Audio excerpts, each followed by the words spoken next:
Итак, вот она, варварская система у нас. Здесь один канальный кондиционер.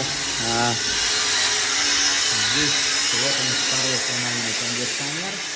Из тонкостей тут какие? Когда подключается межблочная связь пультовая, не надо подкидывать плюсовой провод. Он ведется только с одного кондиционера. Вот, а Modbus остается. Вот. Также вот в этом шикарном новом пульте при групповом управлении показывается, что у нас онлайн два кондиционера. Вот так это все работает.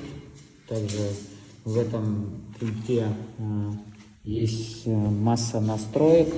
Можно увеличивать давление, ставить до 6 скоростей. Ну, вообще пульт шикарный. HR молодцы. Супер. Работаем.